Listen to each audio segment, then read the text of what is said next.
a vos, Aitán. La verdad que, como vos decís, yo soy muy amiga del Job Center. Me parece que el trabajo que hacen es impresionante, que no tiene parangón con un montón de otras cosas que yo conozco.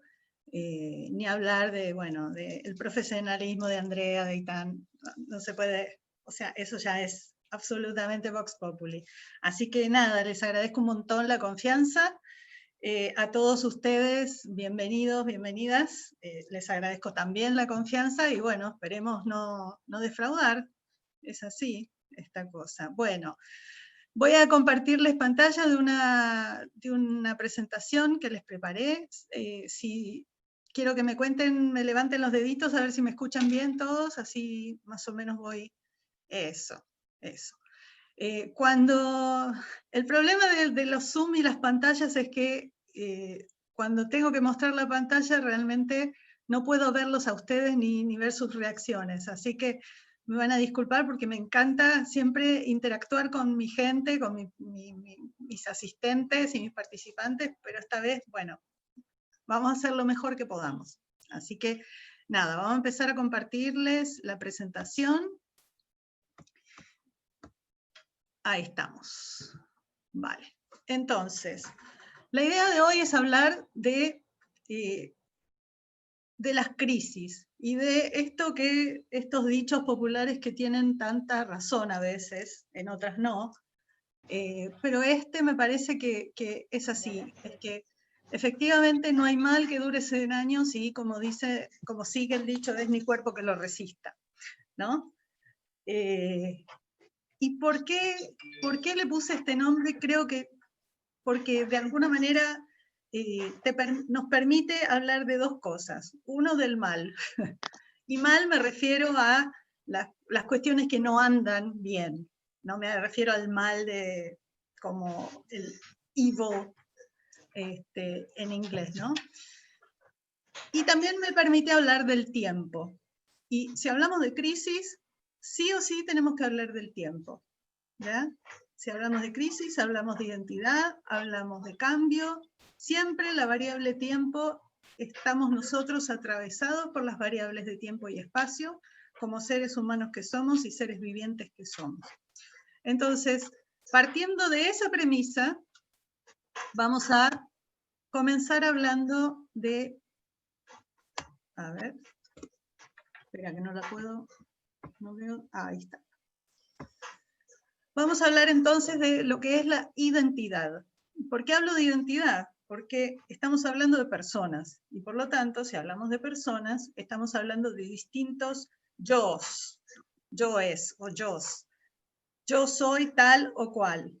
¿Qué significa la identidad? ¿Qué significa decir para que una persona, qué cosas tienen que pasar para que alguien pueda decir yo soy Gisela Fishman o yo soy Gonzalo o Harry, que son los que veo ahí, o Andrea? Tienen que pasar muchas cosas, muchas cosas. Lo primero que tiene que pasar es tiempo, ¿sí?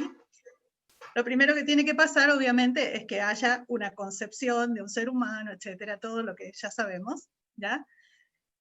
Pero la identidad se va forjando a lo largo de toda la vida y no es un estado que sea permanente, sino que es algo que se va desarrollando y que se va ampliando con la existencia a medida que vamos pasando años. Ahora, yo siempre digo que hay gente que madura y otras que solamente cumplen años. Entonces, el tiempo solo no basta para explicar todas las cuestiones, ¿no? Porque viste que cuando pasa algo malo, la gente dice, bueno, con el tiempo veremos, ¿no? O el tiempo lo cura todo. No, el tiempo no cura nada. El tiempo es el tiempo, ¿ya? Entonces vamos a ver qué es lo que hace falta para que algo se cure, ¿ya? Entonces, si hablamos de identidad, hablamos de un ser humano que está inmerso en estas dos variables que son del tiempo y el espacio. Es un ser humano que habita en un lugar en particular.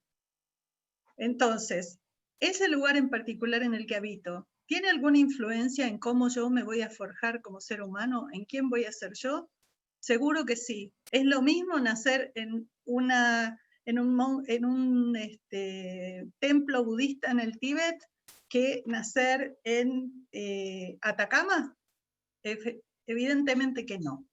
Por lo tanto, el espacio que yo ocupo, mi lugar en una sociedad, en un país, en una ciudad, en un barrio, la casa en donde nací, etcétera, y las que viví, todo eso van a ir constituyendo parte de mi identidad. En mi caso yo puedo decir, mi identidad es que soy una mujer argentina, judía, de la Cole, o sea, judía, de la colonia judía de Buenos Aires, del barrio de Belgrano, que estudié en la Universidad de Belgrano y que me dedico a la psicología. O sea, soy un cliché con patas.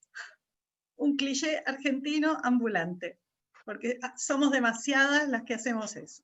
¿Ya? Ahora, ¿cómo me diferencio yo de tantas otras mujeres judías argentinas, de la Universidad de Belgrano, psicólogas, etcétera?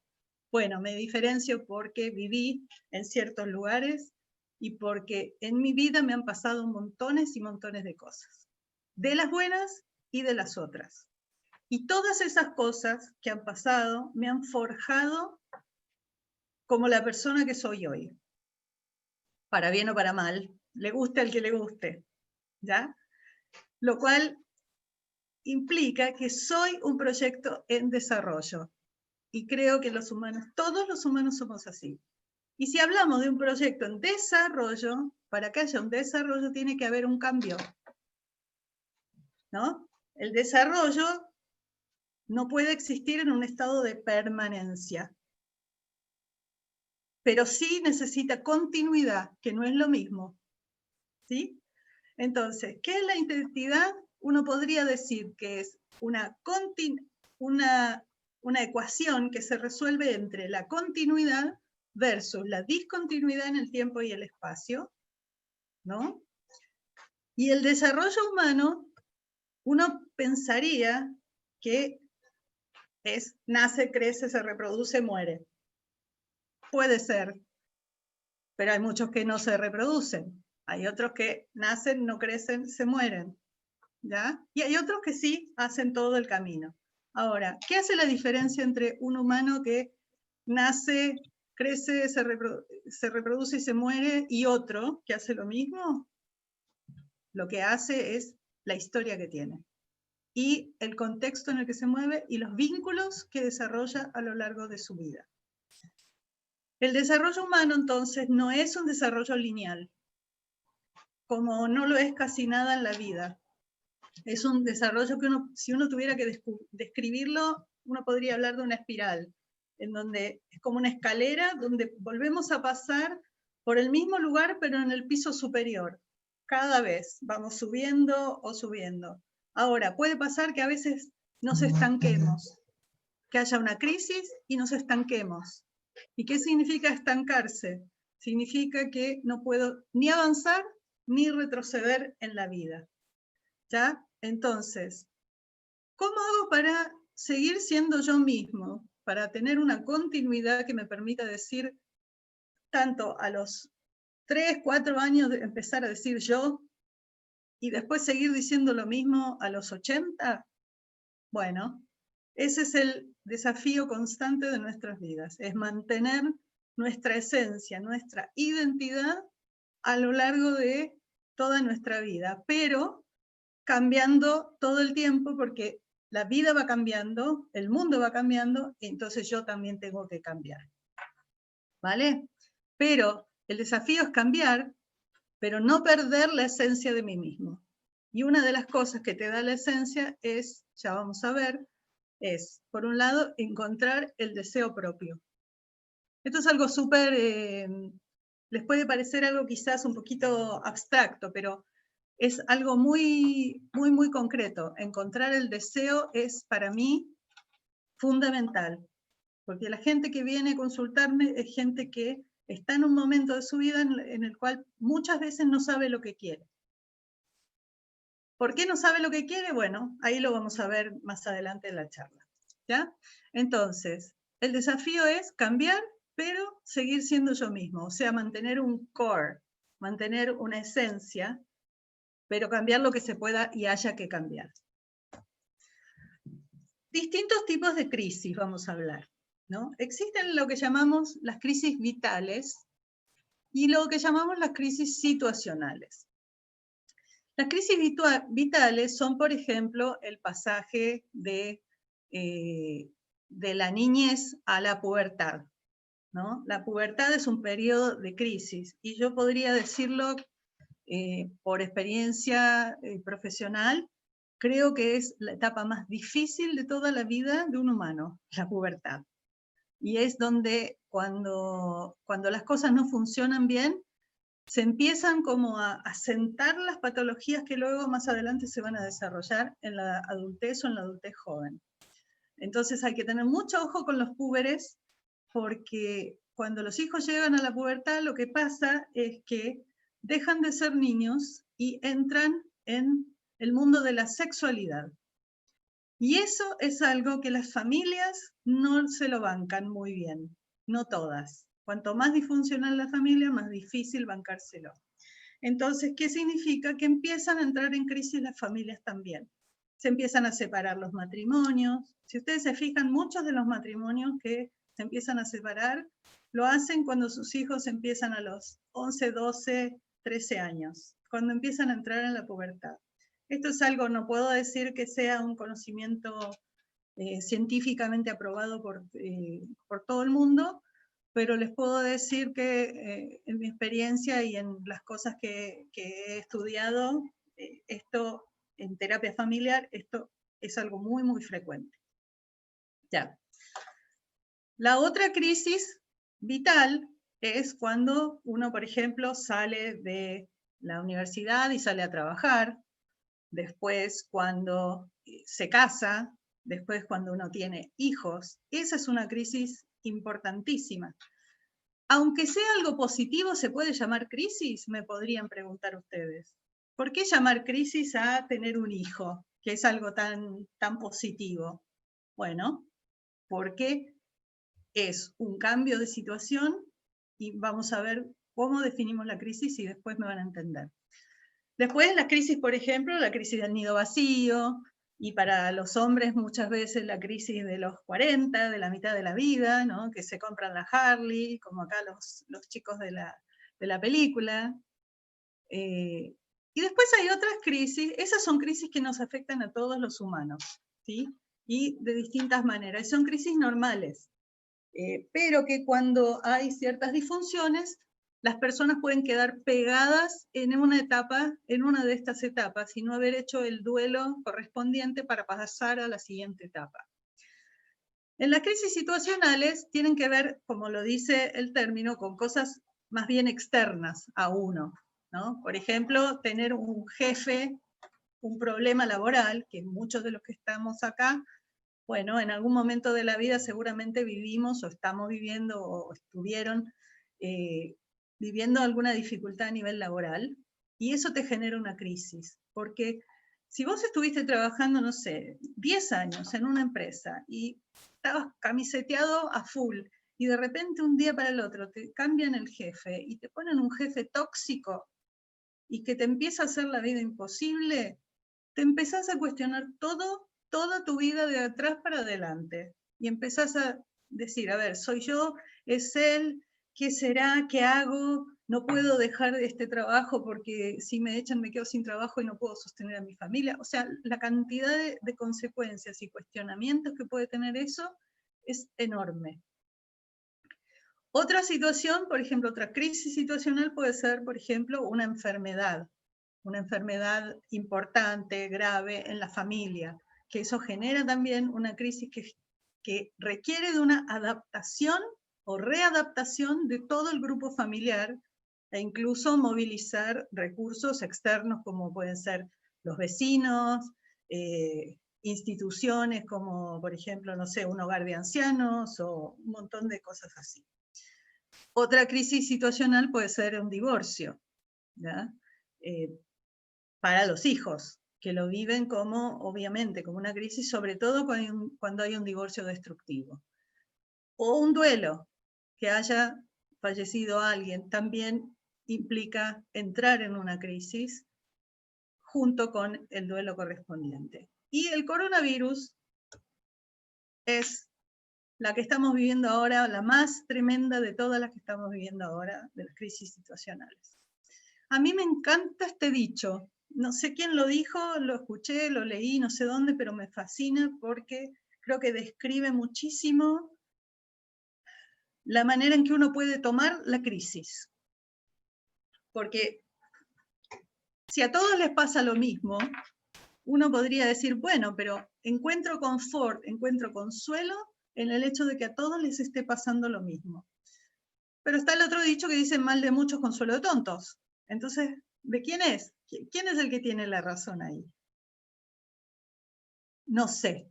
Lo que sí sé es que yo puedo decirles que cada uno vive la crisis según su propia historia y sus propias características personales, familiares y de contexto social y cultural.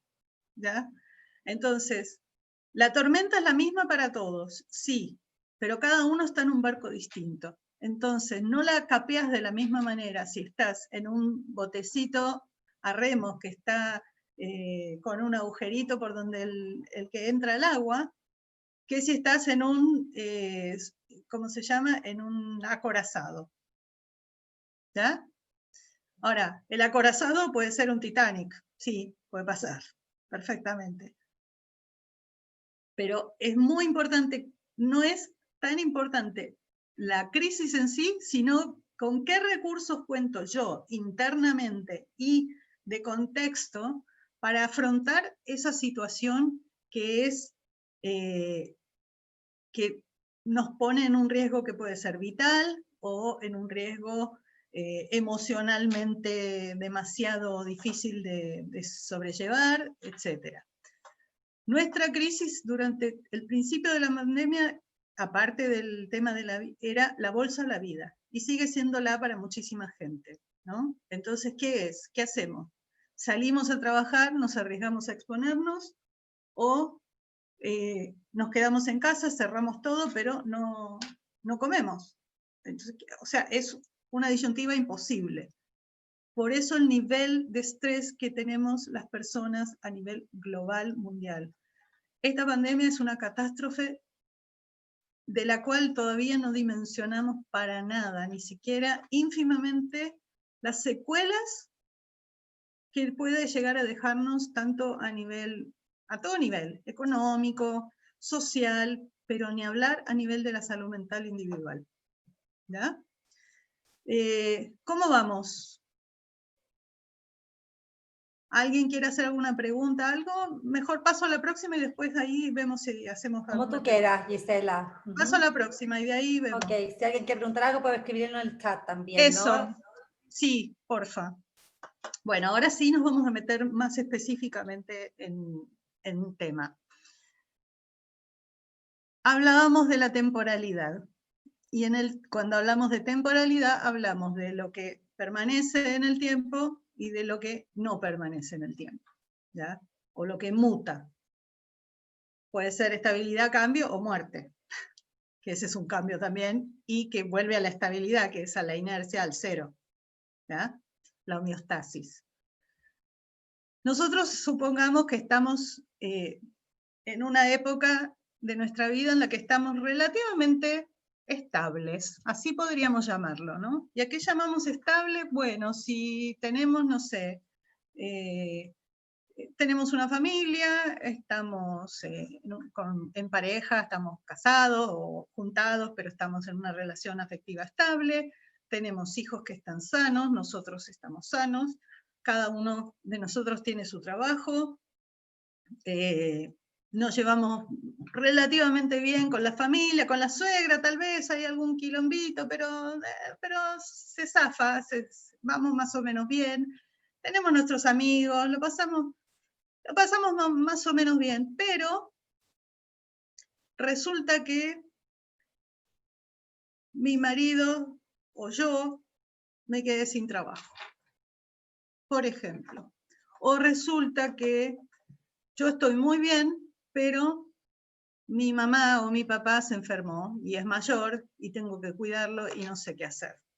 O pasó que apareció otra persona y mi pareja empezó a mirar para el otro lado y empezó la crisis, ¿ya? Por la razón que sea, situacional, vital, personal, etcétera, se instala una crisis. ¿Y qué es una crisis? Es una situación que tiene una intensidad tal que nos hace perder temporalmente, eso es muy importante, no es eterna, por eso digo que no duran 100 años, temporalmente, la capacidad de dar una respuesta efectiva a un problema, porque fallan los mecanismos habituales de afrontamiento. ¿Qué significa esto? Que yo más o menos sabía qué hacer cuando pasaba tal cosa o tal otra. Vengo con un montón de hábitos aprendidos históricamente. En mi familia, por ejemplo, cuando hay un problema, todos nos empezamos a agarrar del moño. Esa es una manera de afrontar una crisis. No digo que es buena ni que es funcional, pero es una manera. En otra familia puede pasar que cuando hay un problema, cada uno se va para su rincón y se congelan los vínculos, ¿no? Se va cada uno por su lado, sálvese quien pueda, ¿ya? Esos son estilos de afrontamiento de las situaciones de la vida que pueden ser problemáticas, ¿sí? Hay muchos más, pero les hablo más o menos de estos.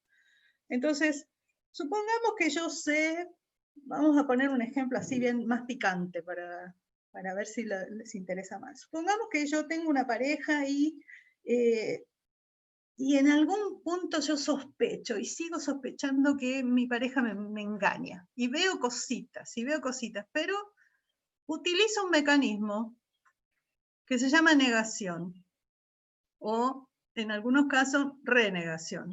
Y es que veo algo, pero digo, mejor lo desmiento. Digo, no, en realidad no es. Son ideas mías. ¿Sí? Yo voy viendo pequeños indicios de algo, pero digo, no, en realidad me empiezo a cuestionar mis propias percepciones, empiezo a pensar que en realidad soy yo, mi autoestima empieza a tambalear, probablemente porque ya desde antes mi autoestima estaba medio tambaleante y dependía mucho de el vínculo con esa pareja. Y entonces llega un momento en el cual viene esta pareja y me dice, me voy. Tengo otra persona, me voy. Eso en el mejor de los casos, cuando no es, sigue con la relación paralelamente y le dice a la mujer, por ejemplo, o al hombre, estás loca, me estás haciendo un escándalo, estás inventando todo, que eso es lo peor que se puede hacer porque te arruina la autoestima y la cabecilla. Entonces, ¿qué pasó? Vos venías de una homeostasis, vos mantenías ese estado de cierta estabilidad en la pareja, pero a costa de ir cercenando partes de tu visión, ¿no? Entonces, como para ver cada vez menos, para seguir sosteniendo esta pareja, tenés que ver cada vez menos, ¿cierto? Entonces, ese era tu mecanismo de afrontamiento. Pero llega un día en que ya no podés seguir haciendo eso porque viene él y te dice, se acabó. Esto que vos estabas viendo era real. Y me voy. Y ahí empieza a ponerse en marcha, esto es lo que llamamos evento o factor desencadenante. ¿Qué significa? Que existe un obstáculo frente a un objetivo o expectativa que yo tengo. Mi objetivo, el de esta mujer, por ejemplo, que no soy yo obviamente, el de esta mujer era seguir con su pareja. Cueste lo que cueste, pase lo que pase. ¿Ya? Aparece otra persona, por la razón que sea, y entonces se convierte este obstáculo en algo insalvable. Entonces, cuando aparece este quiebre en este matrimonio, aparecen las reacciones. Esta mujer reacciona de ciertas maneras. ¿Cómo reaccionamos? según nuestra identidad, o sea, según la manera en que aprendimos a reaccionar ante las situaciones que nos generan angustia, temor o miedo. Hay muchos tipos de reacciones, pero yo podría decirles que las típicas, las reacciones más básicas de un ser humano son ante una situación de riesgo, todos la sabemos, es fight, flight or freeze, o sea, ataque, fuga o parálisis. ¿Ya? Entonces, ante una crisis uno puede ponerse muy agresivo. Por ejemplo, perdiste el trabajo y te empezás a poner agresivo, irritable, molesto con todo el mundo. O perdiste a alguien muy querido, te metiste en una ostra, o sea, huiste, evitas el contacto con el resto, te metes en una ostra, te metes en una cueva, ojalá que no te vea nadie y ojalá no salir más de esa cueva. Otras personas las paraliza la duda, como tienen tantas dudas sobre sus propias percepciones, sobre las cosas que les pasan, no pueden decidir nada y entonces se quedan paralizadas. Acuérdense que la duda paraliza, lo que podemos llamar la parálisis por análisis. ¿Vieron esa gente que todo el tiempo está dándole vueltas a las cosas sobre lo mismo? Cuando estás en crisis, uno de los síntomas de que estás en una crisis es lo que yo llamo paja mental. La paja mental es esto, es darte vuelta 20 veces sobre el mismo tema todo el rato, sin encontrar una salida. Gisela, como un perro que se muerde la cola. Sí. Te quiero interrumpir un segundo. Pregunta Carolina, ¿qué es homeostasis?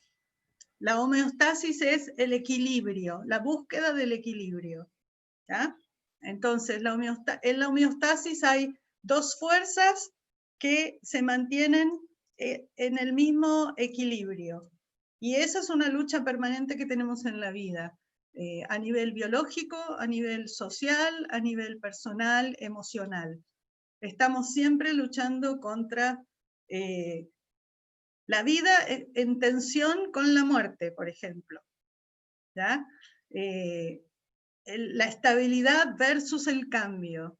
Esos son los momentos en que estamos buscando todo el tiempo el equilibrio. ¿Ya? Para que una familia, por ejemplo, se mantenga junta, tiene que haber un cierto equilibrio. ¿Qué significa? Que todas las fuerzas que componen ese campo de fuerzas que se llama familia, tienen que de alguna manera ir contrarrestándose unas a las otras para que se sostengan como una especie de bola en el aire, para que no se desintegren y para que permanezcan todo el tiempo en movimiento. Entonces estamos oscilando todo el tiempo entre movernos y parar, entre el día, la noche, la muerte, la vida. Son todos movimientos de homeostasis, de tratar de encontrar el equilibrio para poder permanecer. Pero la homeostasis dura poco, son momentos muy pequeños. Entonces estamos siempre cambiando. Nadie se baña 2 veces en el mismo río, dijo Heráclito. ¿A qué se refería? A que nosotros vamos cambiando minuto a minuto y nuestro entorno cambia también minuto a minuto. Y yo agregaría, sin pretender ser como Heráclito, que nadie tiene los mismos padres, ni siquiera los gemelos univitelinos. ¿Por qué? Primero, porque aunque compartan la genética, no comparten, cada padre tiene una expectativa distinta y proyecta expectativas distintas sobre sus hijos. No es lo mismo ser el varón que ser mujer. No es lo mismo ser el primero que ser el quinto hijo. No es lo mismo llegar a la vida de la familia cuando la familia está en un buen pasar económico que cuando no lo está. No es lo mismo llegar cuando una pareja está bien consolidada y cuando no. Entonces, nadie tiene los mismos padres, ¿no? Y es parte justamente de este equilibrio de estabilidad, cambio todo el tiempo. ¿Ya? ¿Se entendió lo de la homeostasis? Carolina preguntó, ¿no? ¿Carolina? Sí, ya. dice Okay. gracias. Sí, bueno. Entonces, estamos todos tranquilos, en homeostasis, llega un evento, factor que trastoca el orden preestablecido, un obstáculo que nos enfrenta a que nuestros objetivos no se pueden cumplir, que las expectativas que teníamos ya no se van a poder cumplir, y eso nos genera una cierta reacción emocional, que puede ser de rabia, de frustración, de angustia, de parálisis, de indefensión, de vulnerabilidad, y todas esas juntas también. Y a eso lo llamamos crisis. Entonces, la crisis de alguna manera involucra al evento, pero también a la reacción nuestra, ¿ya? Entonces nosotros entramos en una crisis. ¿Y qué significa? Significa que en este momento lo que hacíamos antes y que nos daba resultado, hoy, como cambiaron las circunstancias, ya no nos da resultado, ya no nos sirve. Y entonces nos vemos enfrentados a un tremendo desafío que es, primero, mirarnos hacia nosotros mismos para ver qué recursos tenemos para afrontar esa nueva realidad. Y también mirar al lado, hacia nuestro entorno, a ver si alguien nos puede ayudar, con cuántos recursos externos contamos. Toda la gente que fue al Ariel Job Center sabe que parte del programa y una parte fundamental del programa incluye hacer la red de contactos, anotar la red de contactos. ¿Por qué se hace eso? Porque en la vida humana, los humanos no estamos hechos para estar solos. Los humanos somos seres gregarios, sociales y dependientes, interdependientes los unos de los otros. Entonces, el que quiera decir, yo puedo solo, yo me la puedo, y crea que porque enfrenta solo las cosas, se la puede, le digo que no necesariamente. Y que si no puede hacerlo solo, perfecto. Tiene que ver a quién puede recurrir para elaborar una red de apoyo, porque los humanos necesitamos de los demás. Y entonces, por ahí, ese contacto no te va a dar el trabajo, pero te puede dar apoyo de otro tipo. Te puede guiar a otra persona que sí te va a poder dar un trabajo, o te puede contener, o puede empatizar con vos y hacerte sentir menos solo. Eso igual ayuda. Por supuesto que no es lo mismo que te dé un trabajo, pero igual saber que no estás solo en una crisis es fundamental. Fundamental. No se vive de la tristeza, si es compartida, duele menos. Yo estoy convencida de eso. Creo que es súper importante aprender a pedir ayuda y no confundir la fortaleza con la tosudez de decir yo tengo que hacerlo solo y soy omnipotente y cómo no voy a ser débil para pedir ayuda. Eso no ayudó nunca a nadie y no suma. Entonces, cuando uno está en crisis y decimos que lo que hacíamos antes ya no nos sirve, significa que hay algo que tenemos que dejar atrás. ¿Qué es lo que tenemos que dejar atrás? Por ejemplo, puede ser la expectativa, ¿no? Por ejemplo, cuando alguien viene y mi marido viene y me dice me quiero separar, tengo que dejar de lado, tengo que dejar atrás o dejar ir la expectativa de tener una vida en pareja con esa persona. Tengo que dejar ir proyectos, tengo que dejar ir toda una historia, lo que podría pasar, lo que podría ser, pero que ya no va a ser. Y eso significa pérdida. Y cuando hay una pérdida, uno necesita hacer un duelo por esa pérdida. Si hablamos de una crisis vital, por ejemplo, la pubertad implica una ganancia y una pérdida. se gana en madurez, se gana en entrar a la biología de la adultez, de la sexualidad adulta, pero se pierde la infancia. Y ese es un duelo que hay que hacer, no solo el niño, sino también la familia. Las familias de los, ¿cómo se llama?, de los púberes, están de duelo. Están de duelo por ese niño que ya no tienen.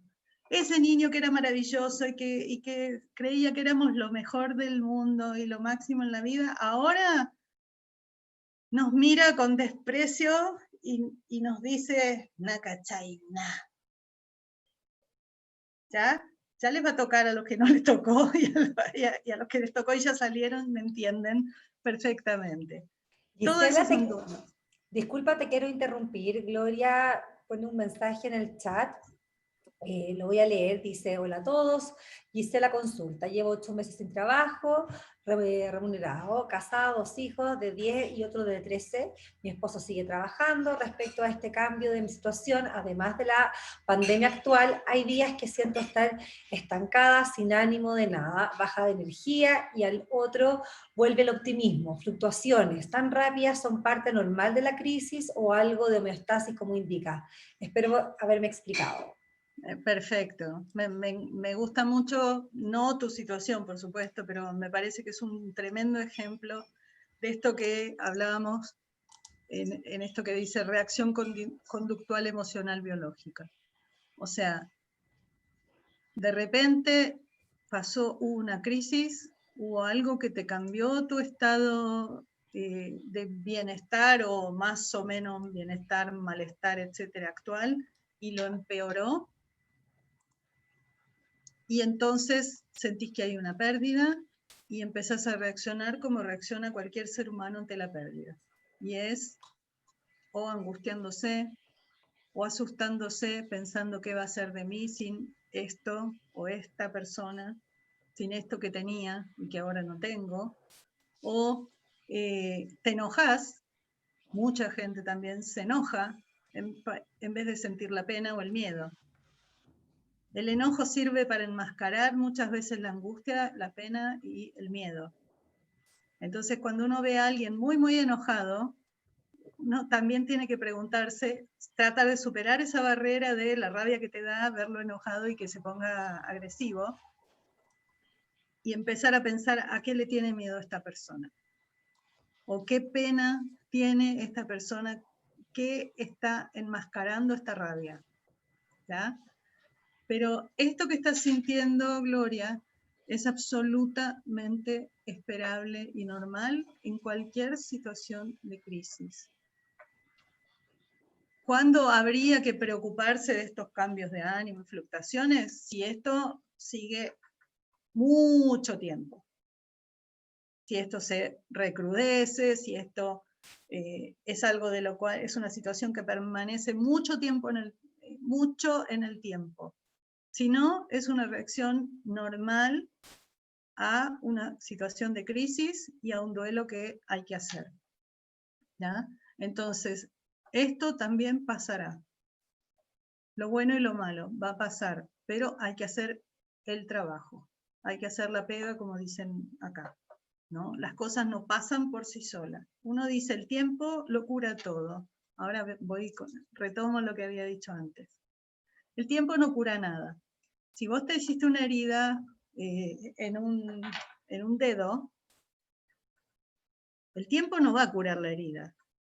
El tiempo sigue pasando, pero para curarse, el cuerpo necesita generar todas las acciones, poner en marcha todas las acciones que el cuerpo pone para acudir en ayuda de ese sector que está siendo vulnerado o atacado por algún agente externo o lo que fuere. Entonces se ponen todas las defensas en camino hacia curar ese dedo. No lo vemos el proceso, pero eso es lo mismo que pasa en cualquier proceso mental. No lo vemos, pero no significa que no exista. Es un duelo que se está haciendo, es una sanación que la mente y el cuerpo están poniendo en marcha. Cuando en los mejores casos ese proceso fluye y tiene un buen resultado. Se sale de la crisis, la herida se sana. En otros casos, por distintas razones, de personalidad, de historia, etcétera, o incluso externas, ese duelo se estanca y entonces seguimos en lo mismo durante mucho tiempo. ¿Sí? No podemos avanzar en nuestra vida, no podemos dejar ir eso que nos duele y seguimos cargándolo como mochila en mochila y cada vez nos cargamos más y más y más. ¿Ya? Y cuando uno tiene una mochila y estás cargando una mochila, evidentemente que no podés avanzar. ¿Ya? Yo le voy a contar siempre, digo, a los pacientes que son así, que son estos pacientes hiper exigentes consigo mismo, que creen que lo tienen que poder todo y controlarlo todo, y yo qué sé, les hablo siempre del mito de Atlas. No sé si vieron en Nueva York, está la estatua de Atlas gigante en el Rockefeller Center. Es una estatua gigante, gigante, gigante, de un gigante sosteniendo a un planeta, que es la Tierra, por supuesto, ¿no? Entonces uno dice, qué omnipotencia impresionante la de este hombre Dios, que solito puede sostener en sus brazos el peso del universo, el peso del mundo. Y un profesor que yo tenía me dijo lo siguiente, y me van a disculpar la expresión, sí, sostiene el mundo, pero no se puede rascar las bolas. ¿Ya? ¿Qué significa eso? Que cuando uno cree que tiene que estar en todas, hacerse cargo de todo, y esto va especialmente para las mujeres, hacerse cargo de todo, y uno cree que si vos no estás, el mundo va a colapsar, créeme que no es así. Si tú no puedes satisfacer tus propios deseos en algún punto, vas a colapsar. ¿Mm? Bueno, el duelo entonces implica poner en marcha nuevas estrategias para afrontar la nueva situación. Entonces es, bueno, ¿y ahora qué hago? ¿No? La pregunta ante la crisis es, bueno, ¿y ahora qué?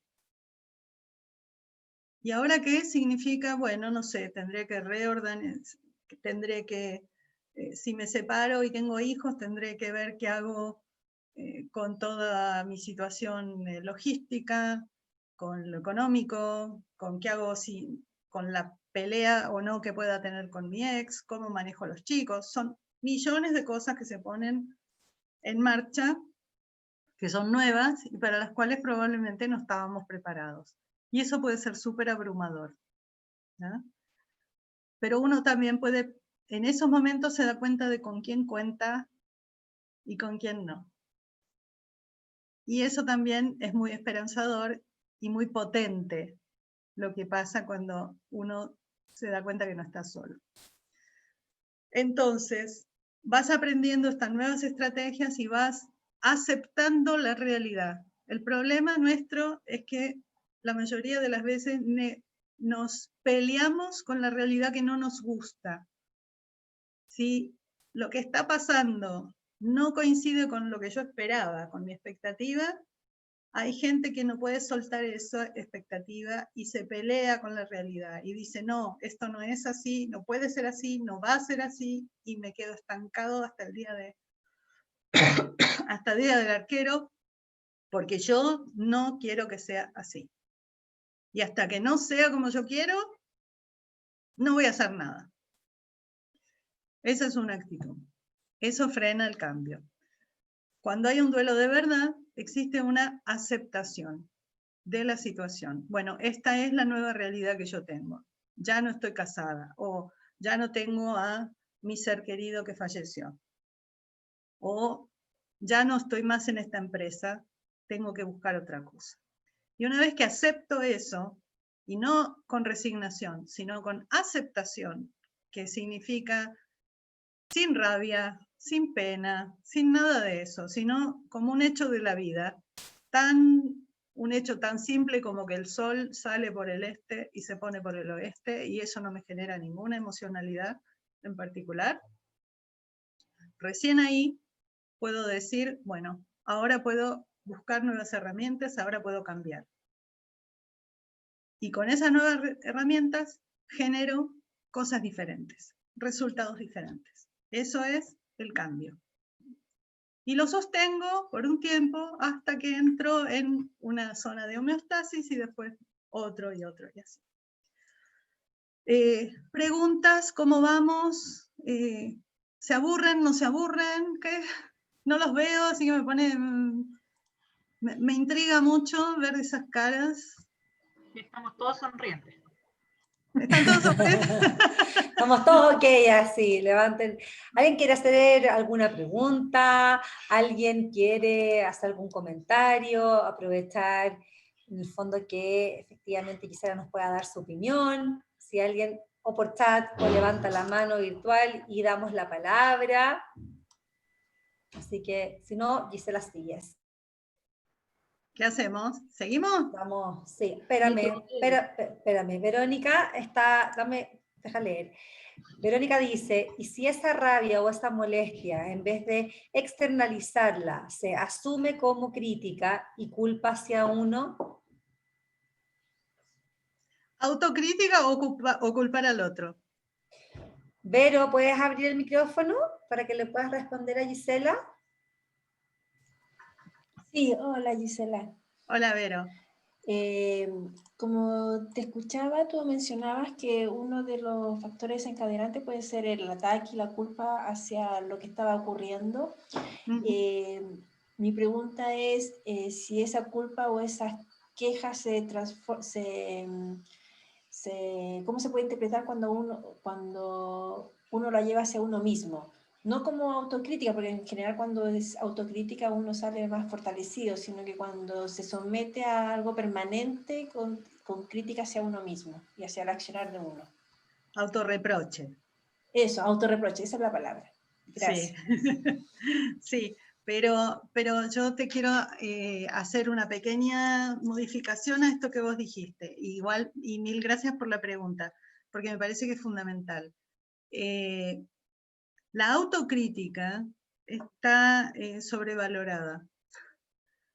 La autocrítica y la crítica en general son medio una trampita, ¿no? Porque está como la posición políticamente correcta de que uno debería poder dar críticas constructivas y que eso va a enriquecer al otro y yo qué sé. Pero la realidad, o sea, como ideal y como idea me parece que es fantástica y siempre que se pueda hacer lo recomiendo profundamente. Pero la realidad es que la gente cuando dice yo voy de frente, soy sincero, soy honesto y digo las cosas como son, primero nadie dice las cosas como son porque uno dice las cosas como las ve, no como son. Nadie es dueño de la verdad, ¿no? Y acá también estoy diciendo algo que contradice lo que digo, ¿se dan cuenta? Que estoy diciendo las cosas son como son. Pero puede venir cualquiera de ustedes a refutármelo y está perfecto, y seguimos siendo amigos. La autocrítica,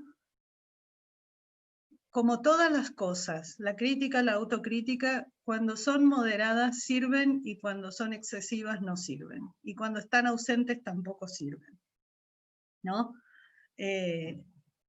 Nadie se cree, nadie se cree tonto y nadie cree que tiene mal gusto. Todos en general creen que tienen buen gusto y que son inteligentes, lo cual es estadísticamente imposible. ¿No? Entonces, la autocrítica es algo bien relativo, bien relativo. La gente que uno la ve y dice, oh, qué buen ego que tiene, cómo se valora a sí mismo y qué sé yo, porque se muestra siempre tan seguro y tan avasallador. Arañas un poquito bajo la superficie y se te desinfla. ¿Ya? No hay que creer todo lo que uno ve a primera vista, a simple vista. Hay que siempre ir un poquitito más allá. La autocrítica es jodida. La crítica es jodida, la crítica en las parejas sobre todo puede destruir relaciones. La crítica destructiva sobre todo ataca a la persona en sí misma, por sí misma, ataca las características de la persona, y entonces en vez de, si por ejemplo pasa que vos le dijiste a tu pareja que pasara después del trabajo por la tintorería a recoger la ropa que vos dejaste. Y él llega y no pasó a la tintorería, y se olvidó de la tintorería. Y entonces vos le decís, sos un desconsiderado, sos un, ¿cómo se llama? Un bueno para nada, siempre me haces lo mismo, no te importo, etcétera, etcétera. Eso es una crítica que va dirigida hacia la persona y hacia una característica que uno cree que esa persona tiene. No es lo mismo que decirle a esa misma persona, decirle, mira, cuando yo te pido esto, porque yo no puedo hacerlo, y vos no lo haces, yo me siento muy mal, porque siento que no me estás escuchando y que no me estás valorando y que no me querés.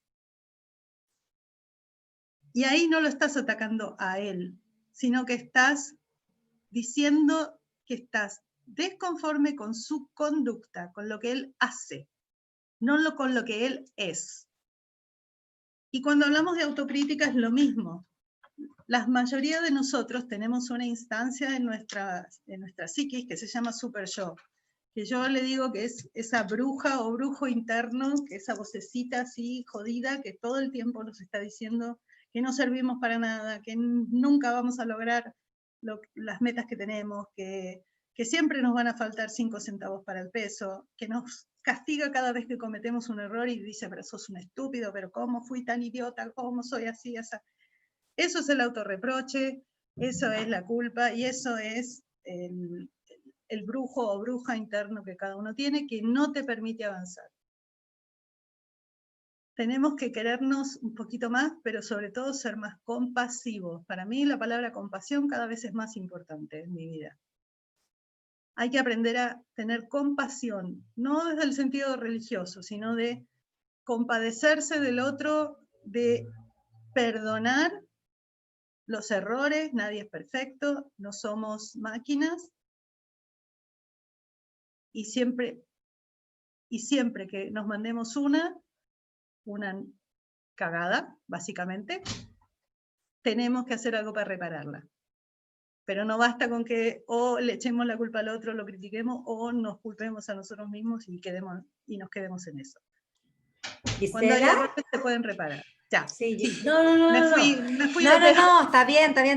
Sí, solamente quería agregar lo que Silvana Eisenberg estaba comentando. Dice, fundamental lo de la aceptación, tal vez al conocerse es bueno, más que la autocrítica.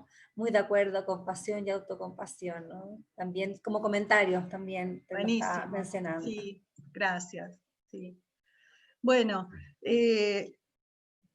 sigamos entonces con esta idea de que para cambiar y para vivir en realidad, todos necesitamos del otro, ¿no? Hay un libro de Margaret Mazzarelli que se llama Nadie se salva solo, y habla de un matrimonio que está en proceso de separación. La novela en sí a mí no me encantó, pero el título me parece fabuloso, y lo uso cada vez que puedo, porque es uno de los lemas que más me identifica, que es que nadie se salva solo, y es que las personas necesitamos ayuda, y necesitamos dar ayuda y recibirla, pero también necesitamos darla tanto como las que recibimos, ¿ya? Entonces, ¿qué pasa cuando entramos en una crisis? Lo primero que tenemos que hacer es identificar cuál es el problema, o sea, ¿de qué se trata? ¿Cuál es este nuevo obstáculo? Y muchas veces ni siquiera podemos avanzar de ese primer paso, algo que parece muy simple. ¿Por qué? Una paciente hoy me dijo que le habían regalado un perrito chiquitito, un cachorrito precioso, maravilloso, que ella podía abrazar, y una mujer de unos 60 y tantos años. y lo había llevado a su casa, pero en su casa había otro perro, un perro viejo, enfermo, y el perro viejo se enojó con el perrito y casi lo mata. Entonces lo tuvo que devolver. Y lloró, y lloró, y lloró, y lloró mi paciente, y lloró, y se empezó a criticar y a hacer unos autorreproches de por qué lloro y cómo voy a ser tan estúpida de llorar y por qué lloro con esto, y yo qué sé. Yo les voy a contar por qué lloro, según lo que llegamos, a lo que llegamos en la sesión. Esta mujer, si nos vamos un poquito más para atrás, esta mujer estuvo internada por COVID 1 mes en coma y estuvo al borde de morirse, a esto de morirse, lo que provocó una pelea irreconciliable entre su marido y su hermano, 2 personas a las cuales ella quiere mucho y entre las cuales se siente muy tironeada. Además de eso, antes de eso, esta mujer había tenido un cáncer muy invasivo y le tuvieron que operar, le tuvieron que hacer mastectomías y histerectomía. O sea, quedó sin ninguna de los órganos genitales femeninos. Y después de eso desarrolló además una enfermedad autoinmune inflamatoria intestinal. Entonces ella me decía, yo no puedo entender por qué estoy llorando por este perrito. Y ella solita dijo, sí, en realidad estoy poniendo en este perrito todo lo que no lloré por todo lo otro que me pasó. Entonces, se fijan que identificar el problema no es tan fácil. Porque uno puede decir, sí, me separé, y ese es el problema, claro. Pero ese problema me activa recuerdos dolorosos, probablemente, de situaciones pasadas, por ejemplo, cuando mis propios padres se separaron. Y ahí ya no tengo solo el problema de mi separación, sino que además tengo todos los recuerdos que se reactivaron de cuando mis padres se separaron y yo era una niña y vulnerable que no sabía qué hacer. Y entonces me vuelvo a sentir igual de vulnerable como esa niña de esa edad. Como si todos estos años de adultez en este momento se perdieran y yo volviera a hacer como una especie de regresión en el tiempo, a ser una niñita que está en una situación incierta totalmente, donde no sabe para dónde arrancar, ni qué cosas puede hacer. Por eso las crisis son difíciles, porque a las crisis de ahora se nos agregan siempre los recuerdos, se reactivan las situaciones de traumas o duelos o crisis previas y cómo las manejamos. Y si tuvimos un duelo previo y ahora tenemos un duelo actual, ahora ya tenemos 2 duelos, no uno solo. Pero también tenemos la oportunidad que no tuvimos con el primer duelo. Ahora lo podemos cambiar. Ahora podemos cambiar el resultado. Ahora podemos salir adelante. ¿Por qué? Porque ahora somos adultos. Porque ahora tenemos otros recursos que antes cuando éramos chiquitos no teníamos. Ya no estamos tan indefensos, ya no somos tan vulnerables. La vulnerabilidad es una de las cosas que nos resultan más difíciles de sobrellevar. Por eso la gente se pone tan mal y se descoloca tanto cuando hay una crisis. Porque entras inmediatamente en un estado de vulnerabilidad, de peligra mi vida, y es un estado incluso fisiológico, donde te sube la adrenalina, donde existe lo que llamamos el estrés, que tiene a todo tu ser físico y mental en alerta. ¿Ya? Identificamos el problema, pero también no basta con decir, bueno, en realidad acá está el tema, ahí tengo que poner el ojo para resolverlo. Para eso tengo que desarrollar nuevos recursos, despertar habilidades que por ahí tenía y que perdí en algún momento, ¿no? muchas personas cuando se separan, por ejemplo, descubren o redescubren hobbies o habilidades que tenían antes y que les permiten reinventarse. A eso es lo que llamamos reinventarse, desarrollar nuevos recursos y habilidades dormidas. En un trabajo lo mismo.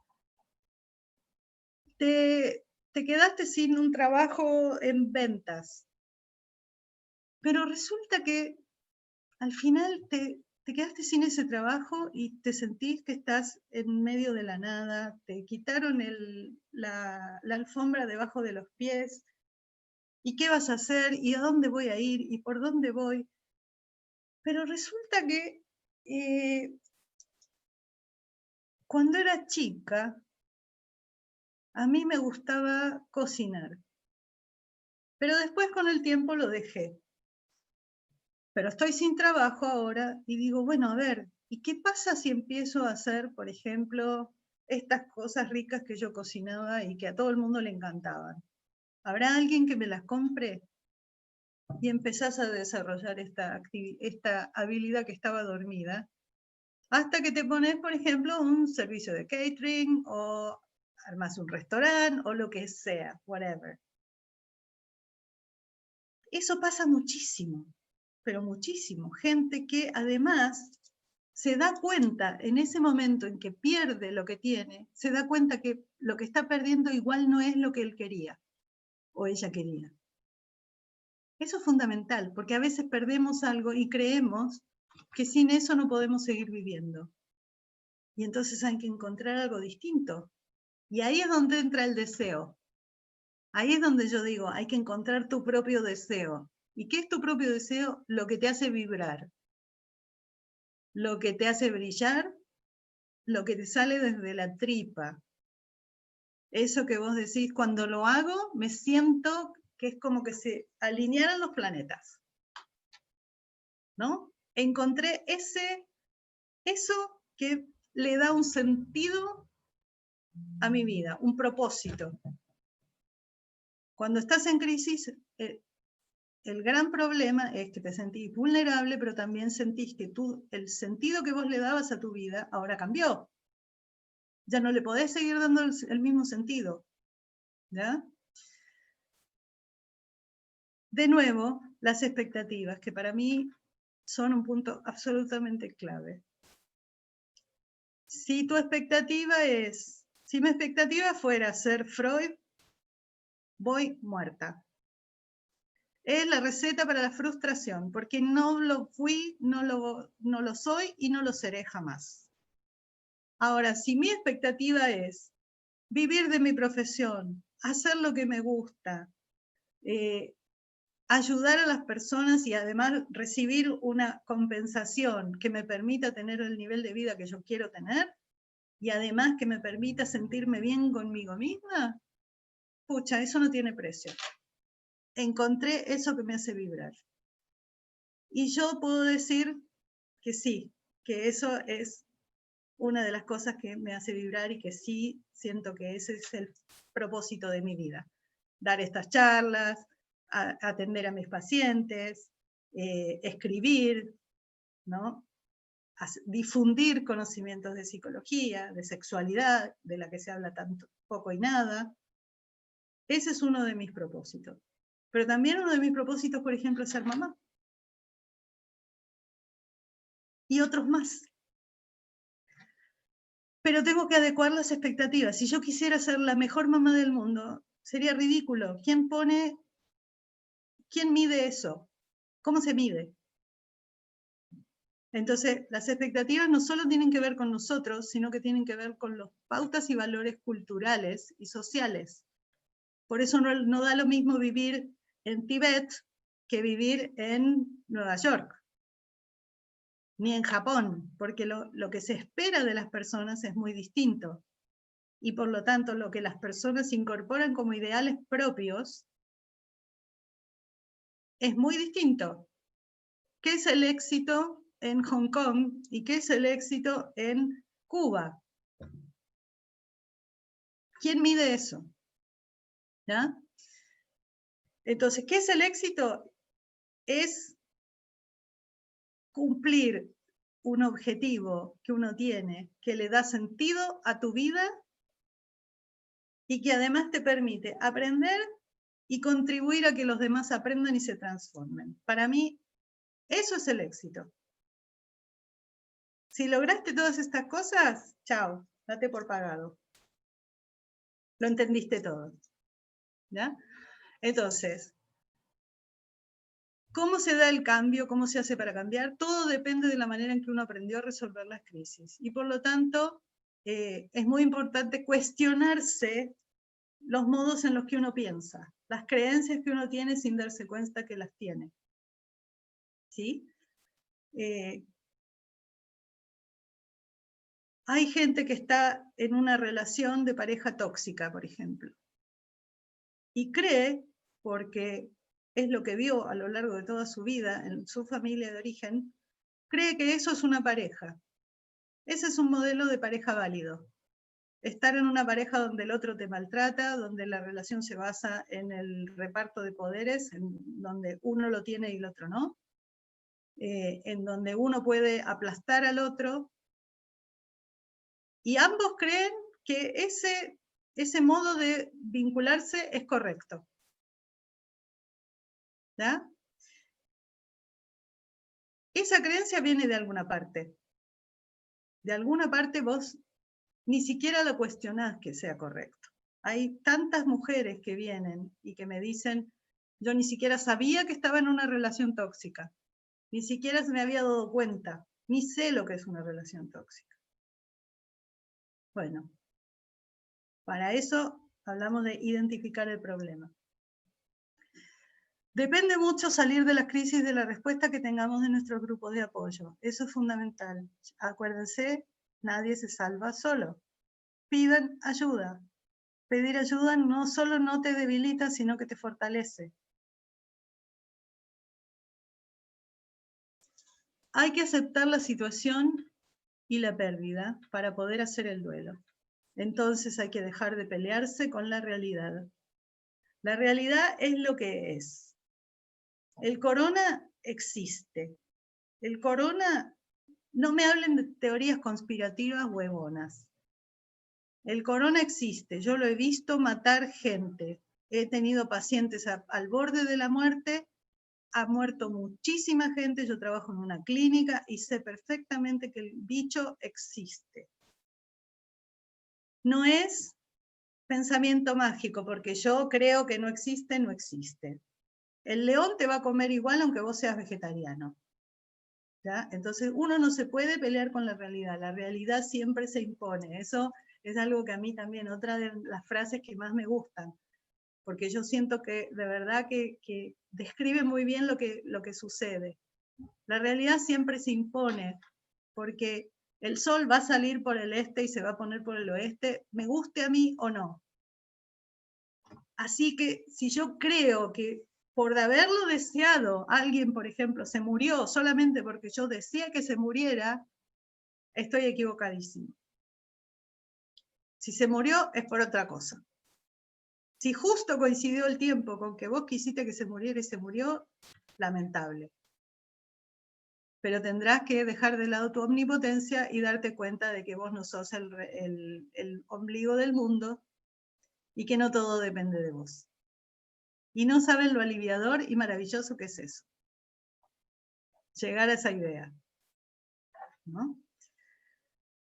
Cuando uno acepta la realidad en la que está metido y viviendo, y la acepta significa dejar de pelearse con ella, y eso significa no enojarse, no sentir la pena, o sentirla pero de una manera mucho más amortiguada, uno puede empezar a tomar decisiones.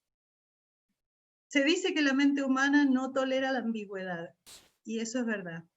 Cuando las situaciones están indefinidas, nos angustiamos todo el tiempo. Es como estar metidos en una niebla, en una nebulosa, donde no vemos para dónde vamos, no vemos nada. Y es muy difícil pensar en esas situaciones y por lo tanto no podemos decidir nada. Cuando una situación se define,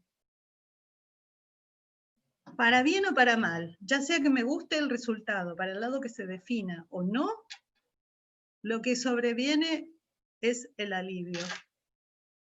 Te guste o no te guste el resultado. Pero si vos finalmente estabas diciendo, me separo o no me separo, me voy del trabajo o no me voy del trabajo, y tomaste una decisión, sea la que sea, te guste o no te guste, un alivio vas a sentir. ¿Ya? Y por otro lado, las decisiones que no fueron las que dieron resultados se pueden modificar. Lo único que no se puede modificar es la muerte, todo lo demás, en algún punto algo se puede hacer.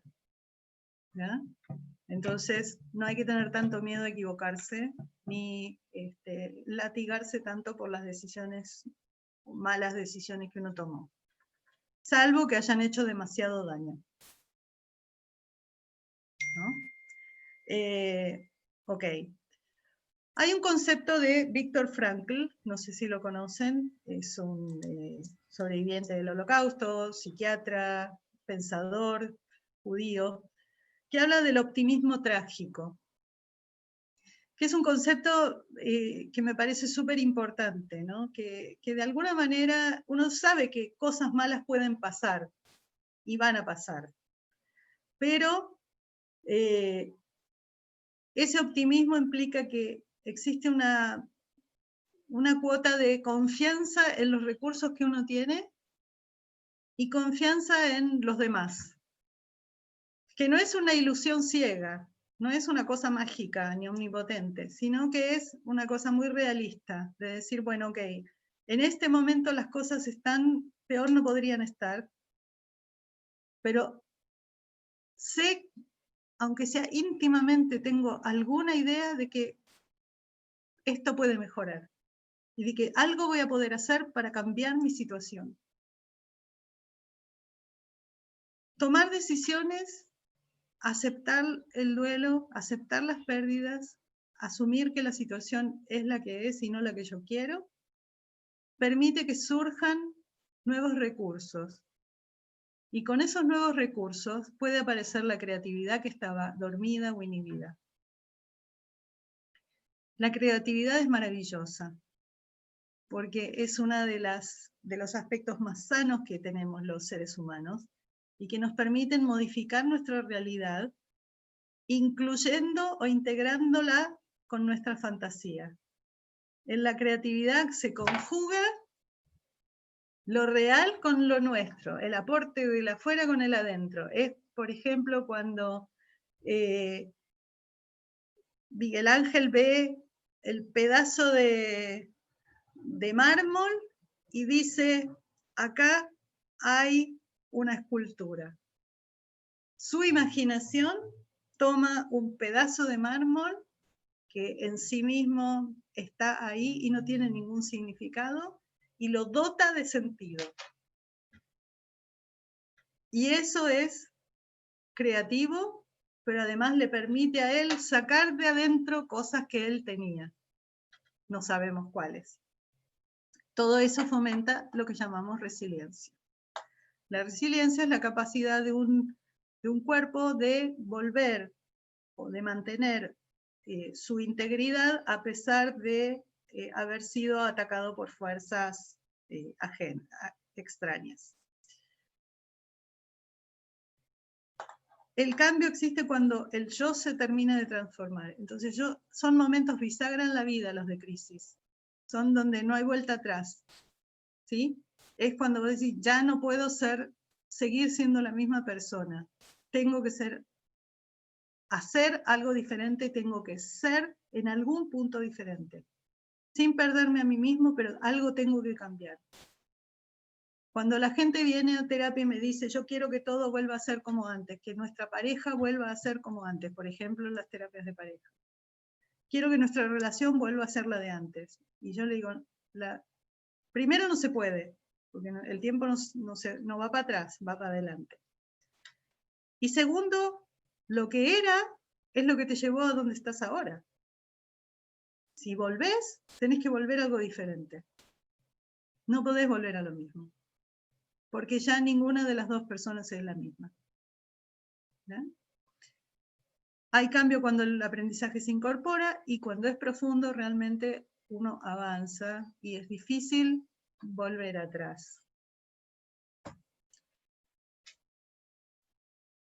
Los que sobreviven mejor a las crisis entonces no son los optimistas, sino quienes abrazan la interdependencia. Me encanta esa frase y la del optimismo trágico, que es la capacidad humana de encontrar esperanza y sentido en situaciones de crisis, que es de Viktor Frankl, ¿no? Entonces, hoy en día está la tiranía del optimismo, ¿viste? La psicología positiva, que yo digo, pucha, si esto es psicología positiva, ¿qué quiere decir? ¿Que todos los que no hacemos eso hacemos psicología negativa? Optimismo, todos tenemos que ser viva la vida y lo lindo y la maravilla y que... No, querido, la vida no es así, no es así. Los que sobreviven no son los optimistas son los que confían en sí mismos y en los demás, para que juntos podamos avanzar. Porque solo nadie se salva, ¿ya? Entonces, tenemos que generar en este momento que tenemos ahora una resiliencia colectiva, y eso es muy difícil, ¿no?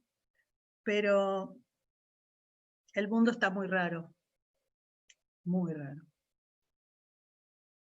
Todas las personas que ingresamos a la vida del corona, ingresamos con nuestra historia. Cada uno vive la misma crisis desde un barco diferente, con nuestra propia historia y nuestros propios recursos. Si algo puede salir de bueno de esta crisis, dejémoslo salir, aprendamos. No nos peleemos con esta realidad. Si nos dicen que nos tenemos que confinar, puta, te confinás, no sé. Si hay vacuna, aprovechá la vacuna. Hacé algo diferente. Porque si no, no vas a avanzar. Bueno, les quiero agradecer un montón. Ahí les dejo mis datitos por cualquier consulta, cosa que quieran consultarme. Preguntar, obviamente. Así que no, muchas gracias, Los Gisela. escucho todo. No sé cómo estamos, si nos pasamos mucho de... Un poco, pero está bien, no hay problema. Gisela, por favor, ¿puedes poner en el chat tu mail también, por si es que efectivamente alguien te quiere escribir, o tu Instagram, vi también que tenías ahí, bien, por si alguien te quiere escribir. Estamos en la hora. No sé si alguien quiere decir algo. Muchas gracias, hay gente que se tuvo que salir antes, que agradeció, que le encantó la charla. No sé si alguien más quiere decir algo para ir cerrando. Yo, Gisela, la verdad que yo te he escuchado en varias oportunidades en distintos temas, y la verdad que siempre uno aprende, reflexiona, te invita a pensar, te invita a valorar, te invita a preguntarte, que yo creo que son cosas tan importantes que hay que hacerlos en estos momentos. Y siempre, ojalá uno también tuviera esa conciencia de hacerlo regularmente para poder ir generando cambios que les hacen feliz, que le entregan un propósito y un sentido. Así que muchas gracias. Como ves en el chat, gracias, excelente, gran ayuda, gran apoyo, topísima. La verdad que es un lujo tenerte, Gisela, como dije en un principio. Gracias a todos por su participación, por la escucha, por querer en el fondo escuchar otras cosas, aprender a mejorar también uno mismo, a pensarse de otra manera, a ver otras cosas de otra manera. Así que nada, muchas gracias. Gracias a todos. Gise, un millón de gracias. De verdad que sos una genia, chica. Así que bien. Ella siempre dice, sos una genia. No me fomentes el narcisismo omnipotente. Ay, perdón, verdad. Ya, no, no me costó demasiados años de terapia aceptar. Pero hay que aceptar piropos y todas esas cosas. Así eso que, sí, no. porque es un aporte, de verdad, y se agradece el tiempo. Sí, y ese tiempo, esa generosidad, en el Ariel Job Center la valoramos mucho, nos encanta además, así que gracias. Yo creo que ustedes en el Ariel Job Center, la generosidad que tienen ustedes no tiene límite, o sea, de verdad, Yo creo Es que una todos los comunidad, que te acuérdate. conocen están ahí, estarán de acuerdo conmigo en que No, en pero ahí somos verdad una comunidad, se crea en apoyo, solo no lo hacemos, como tú lo solo. dijiste.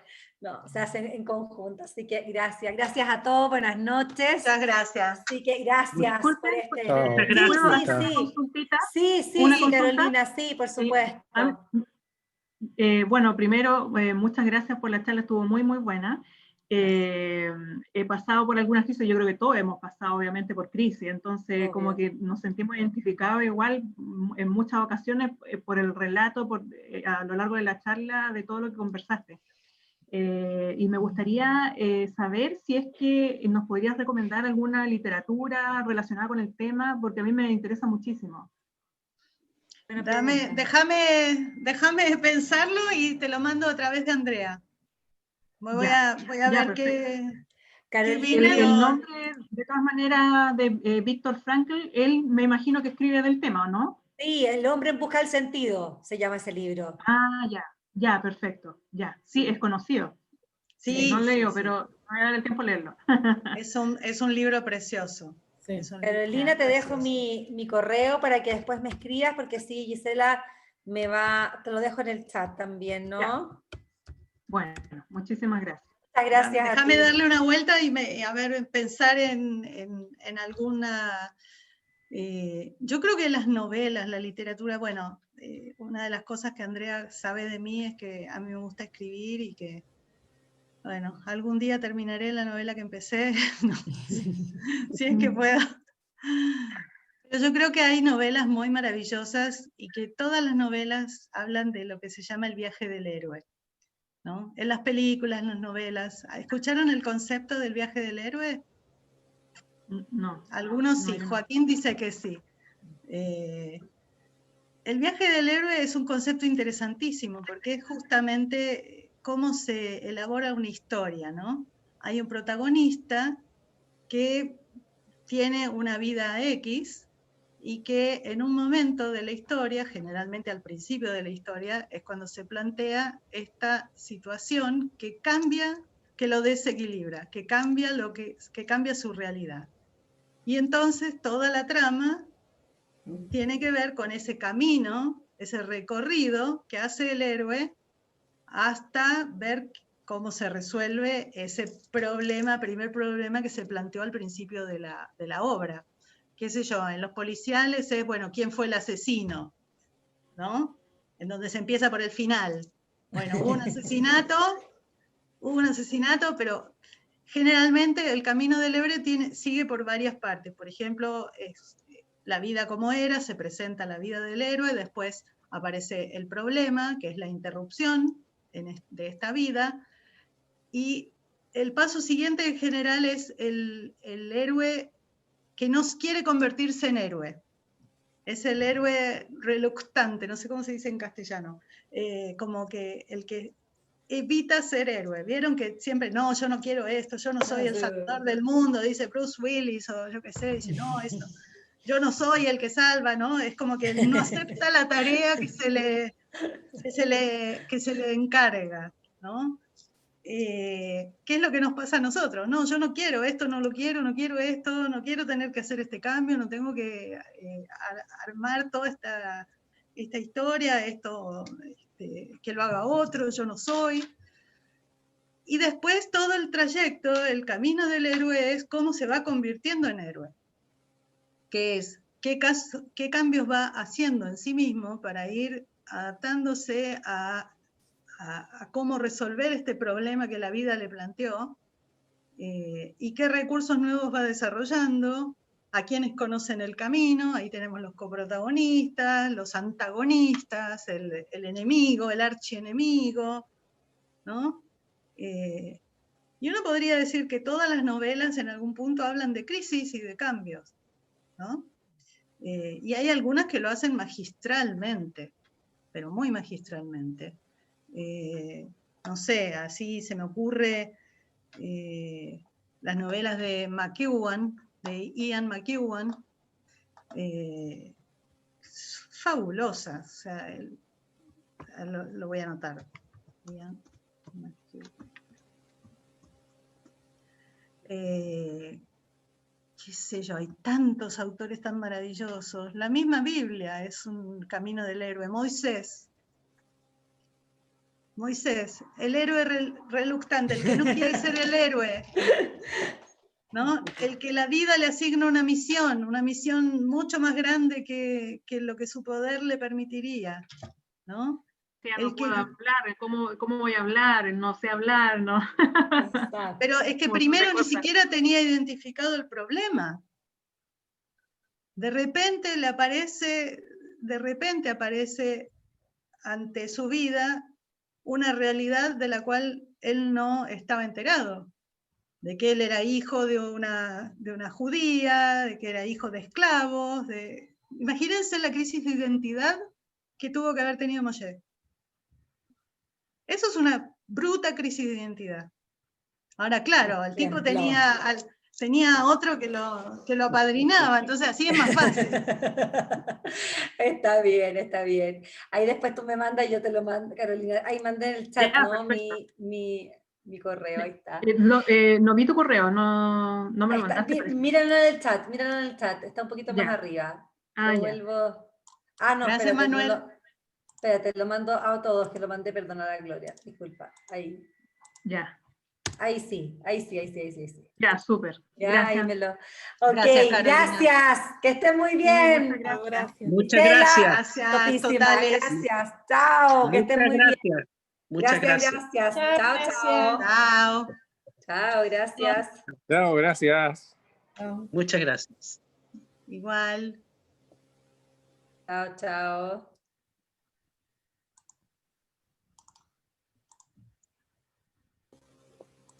Ahí vamos a ir sacando. Ya. Nos vamos. Gracias, querida. Que te vaya regio. Beso. Silvana está en Argentina también tuvimos. No, acá, Silvana vive acá. Ah, sí, pensé que era de... Es que Sil es parte de mi hinchada. ¿Entendés? Me parece. Chao, que estén bien. Chao.